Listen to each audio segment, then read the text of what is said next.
मध्यम मार्ग YouTube channel में मैं डॉक्टर पुष्पा कांबळे आप सबका स्वागत करती हूँ। आज मैं आपको डॉक्टर B.R. अम्बेडकर बाबा साहब की जीवन यात्रा में भारत छोड़ो नीति, सरकार की दमन नीति, सामाजिक व्यवस्था, गांधी जी की नीतियाँ जिससे अछूतों का कल्याण कभी नहीं हुआ, बाबा साहब के पार्टी के हार का कारण, पाकिस्तान का गठन, केंद्रीय मंत्रिमंडल, संविधान निर्माता की भूमिका, इन सब के बारे में जानेंगे। पिछली वीडियो में हरिजन सेवक संघ की कार्यविधि, अछूतों को क्यों अलग रखा गया, बाबा साहब ने उग्र संस्था समता सैनिक दल और विचार, हिंदू धर्म का त्याग, धर्म परिवर्तन की घोषणा, ब्राह्मणवाद, वर्णाश्रम व्यवस्था से मतभेद, इन सब के बारे में जाना था। शुरू करते हैं बाबा साहब की जीवन यात्रा प्रश्न उत्तर के माध्यम से। प्रश्न पहला, क्या बाबा साहब ने 1942 के भारत छोड़ो नीति का बाबा साहब ने समर्थन किया था? उत्तर, कांग्रेस ने 9 अगस्त 1942 में भारत छोड़ो आंदोलन की घोषणा की थी। इस कारण महात्मा गांधी और कांग्रेस के सभी नेता को गिरफ्तार कर लिया गया था। फरवरी 1943 में गांधी जी ने पुणे के आगा खां महल में अपना अनशन शुरू कर दिया। उनके समर्थन में वायसराय के अनेक सदस्यों ने त्याग पत्र दे दिया था। बाबा साहब के ऊपर भी दबाव डाला गया था कि वे भी अपने कार्यकारिणी से इस्तीफा दे दें। बाबा साहब ने अन्य लोगों की तरह त्यागपत्र नहीं दिया। बाबा साहब को सस्ती लोकप्रियता पसंद नहीं थी। बाबा साहब को लगा कि कार्यकारिणी में रहकर वे देश की अधिक सेवा कर सकते हैं बजाय कार्यकारिणी के बाहर बैठकर। बाबा साहब का सोचना था कि सरकार ने गलत काम नहीं किया, क्योंकि उनके अनुसार इस देश की भलाई इसमें निहित थी, और उनका सोचना था कि अगर सरकार सख्ती से पेश नहीं आती तो जर्मन और जापानी सेनाएं भारत पर कब्जा कर लेती। बाबा साहब की सोच से ही सरकार ने सही काम किया था। उन्हें बहुत नुकसान हुआ। देश की आम जनता बाबा साहब से नाराज हो गई थी। ऐसा इसलिए हुआ, उस समय पूरे देश में राष्ट्रीयता की एक लहर चल पड़ी थी। बाबा साहब का वक्तव्य उन राष्ट्रीय भावनाओं के विपरीत था। हिंदू सवर्ण उनकी भावनाओं और विचारों से पहले से ही आहत थे। अगस्त 1942 की गतिविधियों ने तो जले पर नमक का काम कर दिया था। इस घटना के कारण सवर्णों और अछूतों के बीच जो खाई थी, अब वह और चौड़ी हो गई थी। स्वतंत्रता आंदोलन में दृष्टिकोण के मतभेद के साथ साथ सवर्णों और अछूतों के बीच अब मतभेद भी हो गया था।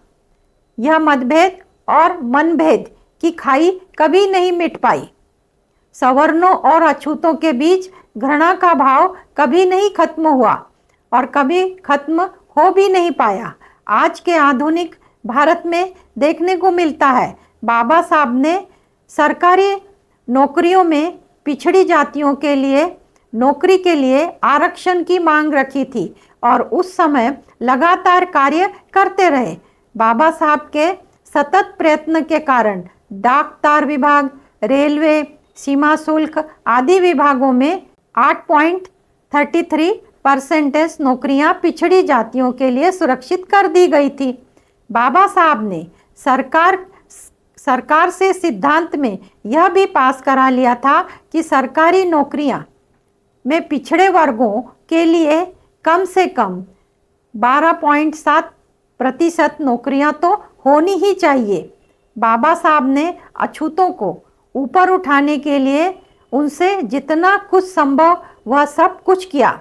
उदाहरण के लिए एक बार लॉर्ड लिनलिथगो से मिलकर उन्होंने शिक्षा पर होने वाले खर्चों पर चर्चा की थी। बाबा साहब ने लॉर्ड लिनलिथगो से प्रश्न किया था, क्या आप मानते हैं कि मैं 500 स्नातक के बराबर ज्ञान रखता हूँ। उन्होंने बोला हाँ, उनका उत्तर था। इसके बाद बाबा साहब ने कहा, अगर मैं अपनी मेहनत और पुरुषार्थ के बल पर किसी भी पद पर बैठ सकता हूँ तो क्या अवसर देकर ये सुयोग्य शासक तैयार नहीं किए जा सकते जो दीन दुखियों की सेवा के प्रति समर्पित हो। बाबा साहब की इस युक्ति से लॉर्ड लिनलिथगो सहमत थे और उसी वर्ष 16 विद्यार्थियों को उच्च शिक्षा प्राप्ति के लिए विदेश भेजा गया था। 1942 के अगस्त क्रांति आंदोलन के बाद कांग्रेस की लोकप्रियता आकाश को छू रही थी। गांधी जी के विरुद्ध कोई भी एक शब्द बोलने के लिए तैयार नहीं था।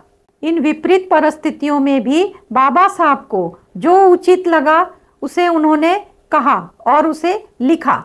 बाबा साहब ने सन 1945 में अपनी प्रसिद्ध पुस्तक कांग्रेस और गांधी ने अछूत के साथ क्या क्या सलूक किया इसको प्रकाशित किया।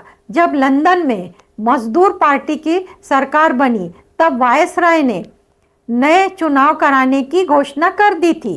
बाबा साहब ने भी अपनी पार्टी अनुसूचित जाति संघ शेड्यूल्ड कास्ट फेडरेशन को चुनाव मैदान में उतार दिया था। उस चुनाव में बाबा साहब के पार्टी की हार हो गई थी। बाबा साहब की पार्टी के हार के मुख्य 2 कारण थे। पहला, अगस्त क्रांति आंदोलन के कारण कांग्रेस पार्टी लोगों में बहुत लोकप्रिय हो गई थी। दूसरा, चुनाव संयुक्त प्रणाली के अनुसार होना। बाबा साहब संयुक्त प्रणाली के चुनाव को अछूत के हित में नहीं देखते थे और चुनाव परिणामों ने तो उनकी धारणा को सही सिद्ध कर दिया था। जब बाबा साहब वायसराय के काउंसिल के सदस्य थे तब उन्होंने एक बार पुरी के जगन्नाथ मंदिर में दर्शन की इच्छा व्यक्त की थी, लेकिन जब वे मंदिर के द्वार पर पहुंचे तब उन्हें स्पष्ट कह दिया गया था कि मंदिर के द्वार अछूतों के लिए बंद है। ऐसा कई बार हुआ था। अति विशिष्ट व्यक्तियों को भी हिंदू न होने के कारण पुरी मंदिर में प्रवेश नहीं करने दिया गया था। जब रथ यात्रा का आयोजन होता था तब उसमें किसी भी धर्म के श्रद्धालु भगवान के दर्शन कर सकते थे। बाबा साहब ने एक बार फिर से अछूतों के लिए अलग प्रतिनिधित्व का मुद्दा उठाया था। गांधी जी के अमरण अनशन रखने के कारण पृथक प्रतिनिधित्व का मामला टल गया था, परंतु बाबा साहब इस स्थिति में अपने आप को छला हुआ महसूस कर रहे थे। श्री एन शिवराज की अध्यक्षता में 4 जून 1946 को दलित जाति फेडरेशन की बैठक हुई थी, जिसमें सरकार से पृथक प्रतिनिधित्व लागू करने के लिए कहा गया था, परंतु सरकार ने इस आग्रह पर कोई ध्यान नहीं दिया था। बाबा साहब ने देखा कि एक तरफ कांग्रेस पार्टी अछूतों की मांगों को नहीं मन पर ले रही और दूसरी ओर बार बार जिन्ना साहब और उनके मुस्लिम लीग के दबाव के आगे झुकती जा रही थी। इस प्रकार जिन्ना अपनी इच्छाओं को सुरसा की जीप की तरह बढ़ाए जा रहे थे और कांग्रेस उनकी हर मांग को माने जा रही थी। इन परिस्थितियों को देखकर बाबा साहब को लगा था कि जिन्ना पाकिस्तान की मांग को दोहराएगी और कांग्रेस पार्टी उनकी मांग मान लेगी। बाबा साहब को लगा था कि वर्तमान परिस्थितियों में जिन्ना पाकिस्तान का निर्माण करके ही चैन की सांस लेंगे। बाबा साहब ने एक पुस्तक लिखी, पाकिस्तान के बारे में विचार। इस पुस्तक में अपने विचार व्यक्त किए। बाबा साहब का मानना था कि यह हिंदुओं और मुसलमानों दोनों के हित में था कि पाकिस्तान का गठन हो। बाबा साहब ने इस विषय पर एक पुस्तक भी लिखी जिसका नाम था पाकिस्तान या भारत का विभाजन, पाकिस्तान और पार्टीशन ऑफ इंडिया। यह पुस्तक विवादास्पद रही थी। इस पुस्तक ने कई चिंतकों को और राजनीतिज्ञों को ध्यान आकृष्ट कर लिया था। जिन्ना ने इस पुस्तक को पढ़ा और अपने पत्र दिनांक 17 सितंबर 1944 में द्वारा गांधी जी को भी इस पुस्तक को पढ़ने की राय दी थी। गांधी जी ने कहा कि यह पुस्तक अच्छे ढंग से लिखी गई है, पर इसकी बातें उन्हें स्वीकार नहीं थी। राजनीति में इस पुस्तक ने हलचल मचा दी थी। बहुत सारे लोग उनके विचारों और तर्कों और निष्कर्ष से सहमत नहीं थे, परंतु 19 अगस्त 1945 के टाइम्स ऑफ इंडिया ने इस पुस्तक पर अपनी जो टिप्पणी की वह पुस्तक का सही मूल्यमापन करती है। टाइम्स ऑफ इंडिया ने लिखा था कि बहुत सारे लोग उनके विचारों और निष्कर्षों से सहमत नहीं है, पर कोई भी व्यक्ति पुस्तक की रूपरेखा या उनकी विद्वत्ता को नकार नहीं सकता था, जिसके आधार पर उन्होंने उस कठिन और दुराहा विषय पर लिखा है। जब दलितों ने देखा कि न तो हिंदू उनकी बातों को सुनते हैं और न ही मुसलमान, सरकार भी उनके हितों को अनदेखा कर रही है, तो फिर उन्होंने अहिंसात्मक संघर्ष जारी रखने का निर्णय लिया। जुलाई महीने में मुंबई और पुणे में जुलूस निकाले गए और निषेधात्मक आज्ञा लागू होने पर भी उसे तोड़ा गया और सभाएं की गई। अगस्त महीने में वर्धा में भी एक बड़ा जुलूस निकाला गया। इतने वर्षों के अनुभव से दलित समाज पहले की तुलना में अधिक सुसंगठित हो गया था। जिस मंत्रिमंडल मिशन के अंदर विधान परिषद स्थापित करने की योजना थी, वह अपने आप में बहुत ही घटिया थी, पर कांग्रेस चाहती थी कि अंग्रेजों से जल्दी किसी भी प्रकार से मुक्ति मिले। योजना की अच्छाई या बुराई पर ध्यान दिए बिना ही कांग्रेस ने उस योजना को स्वीकार कर लिया था। डॉक्टर सच्चिदानंद सिन्हा की अध्यक्षता में 9 दिसंबर 1946 को विधान परिषद की कार्यवाही शुरू हुई थी। 11 दिसंबर 1946 को डॉक्टर राजेंद्र प्रसाद को सर्वसम्मति से विधान परिषद का अध्यक्ष चुन लिया गया था।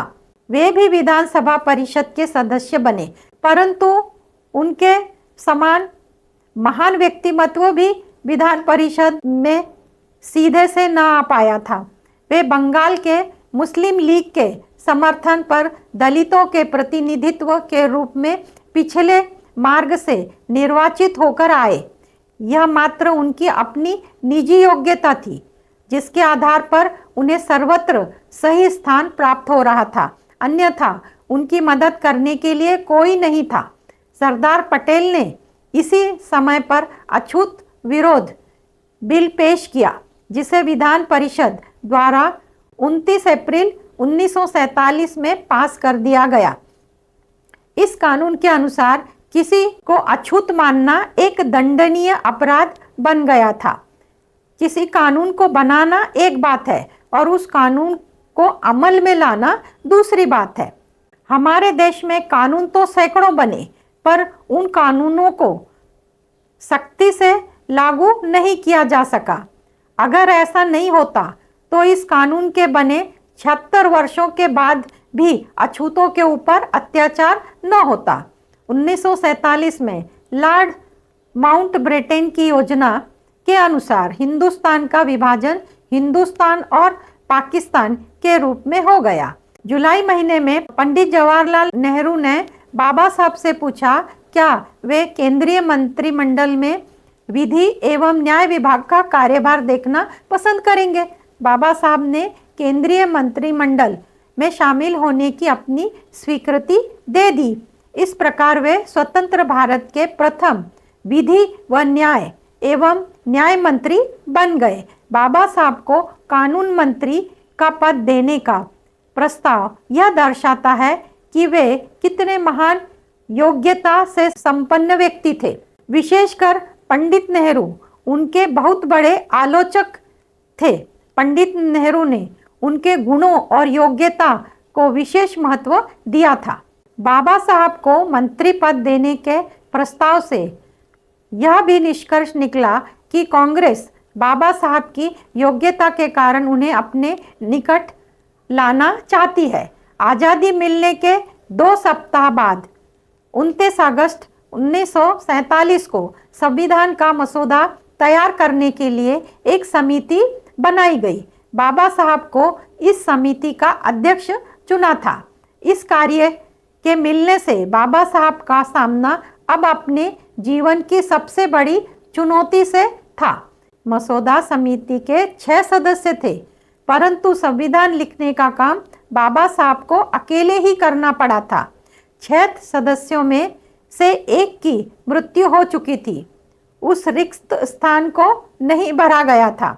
5 सदस्यों में से एक सज्जन इस काम को छोड़कर अमेरिका चले गए और एक सदस्य ने जो अपने ही काम में व्यस्त रहा करते थे, इस काम के लिए समय नहीं दे पाते थे। बाकी 2 सदस्य दिल्ली से दूर रहते थे, उनसे पर्याप्त सहयोग नहीं मिल पाया था। भारत जैसे विशाल देश का मसौदा तैयार करने के लिए मात्र 6 लोगों की समिति बनाना और उसमें से भी पूरी जिम्मेदारी एक व्यक्ति के कंधे पर डालना निश्चित ही ज्यादती थी, परंतु सारे कार्य को अकेले करके बाबा साहब ने अपनी विलक्षण प्रतिभा का परिचय दिया था। भारतीय संविधान का मसौदा रिकॉर्ड समय से अर्थात 1 वर्ष से थोड़े अधिक समय में तैयार कर लिया गया था। इनमें 8 सूचियां और 315 धाराएं थी।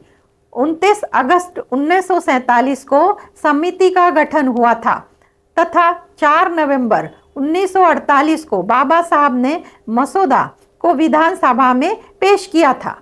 बाबा साहब ने संविधान का मसौदा प्रस्तुत करते हुए अपने उद्गार व्यक्त करते हुए कहा कि मैं विधान परिषद में क्यों आया?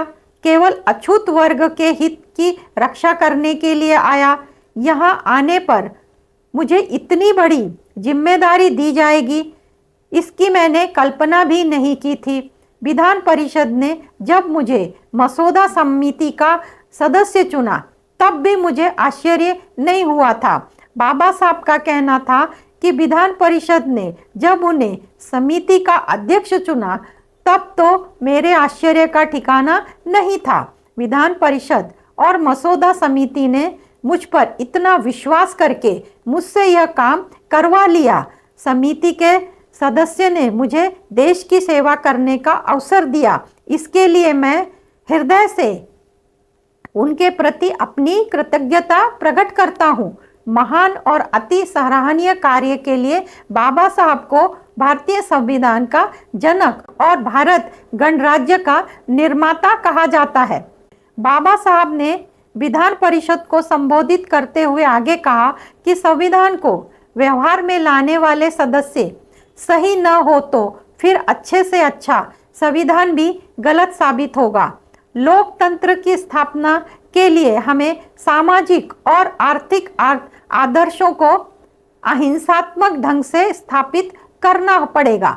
हमें समस्त बाधाओं को पार कर एक शक्तिशाली राष्ट्र बनाना है। अपने अंतिम संबोधन में संविधान सभा के सम्मुख बाबा साहब ने इस बात पर भी जोर दिया था कि सभी कार्य संवैधानिक तरीके से किए जाने चाहिए। सभी समस्याओं का हल संवैधानिक तरीके से खोजा जाना चाहिए। बाबा साहब के अनुसार अगर ऐसा नहीं होता तो समाज में अराजकता फैल जाएगी। बाबा साहब का संदेश आज भी प्रासंगिक और महत्वपूर्ण है। स्वतंत्रता, समानता और बंधुता के आधार पर स्थापित जीवन ही लोकतंत्र कहलाता है। भारत में समानता का पूर्ण रूपेण अभाव है। राजनीति से हमें समानता मिली है, परंतु सामाजिक और आर्थिक जीवन में विषमता का ही बोलबाला है।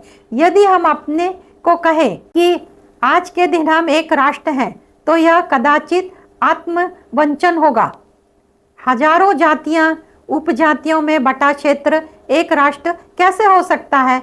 ऐसी सभी बाधाओं को दूर करके हमें एक शक्तिशाली राष्ट्र बनाना है।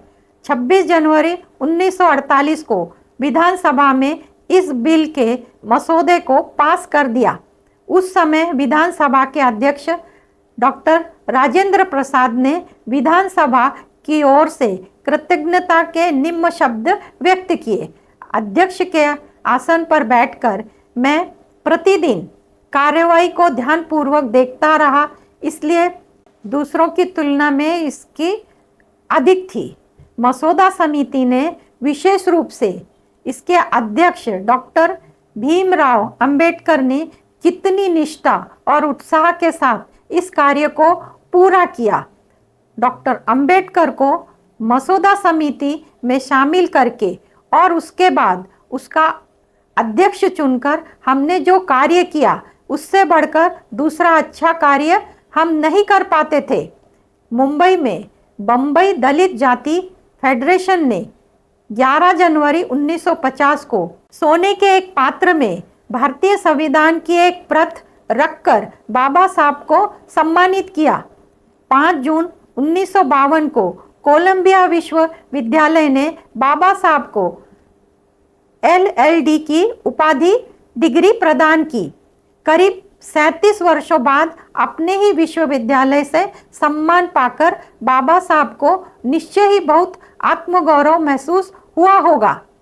डॉक्टर बाबा साहब की जीवन यात्रा में आज इतना ही। आप सबका मंगल हो। आप सब ने मुझे देखा सुना, इसके लिए आपको धन्यवाद। आप सब में स्थित दिव्य आत्मा को मेरा शत शत नमन। धन्यवाद।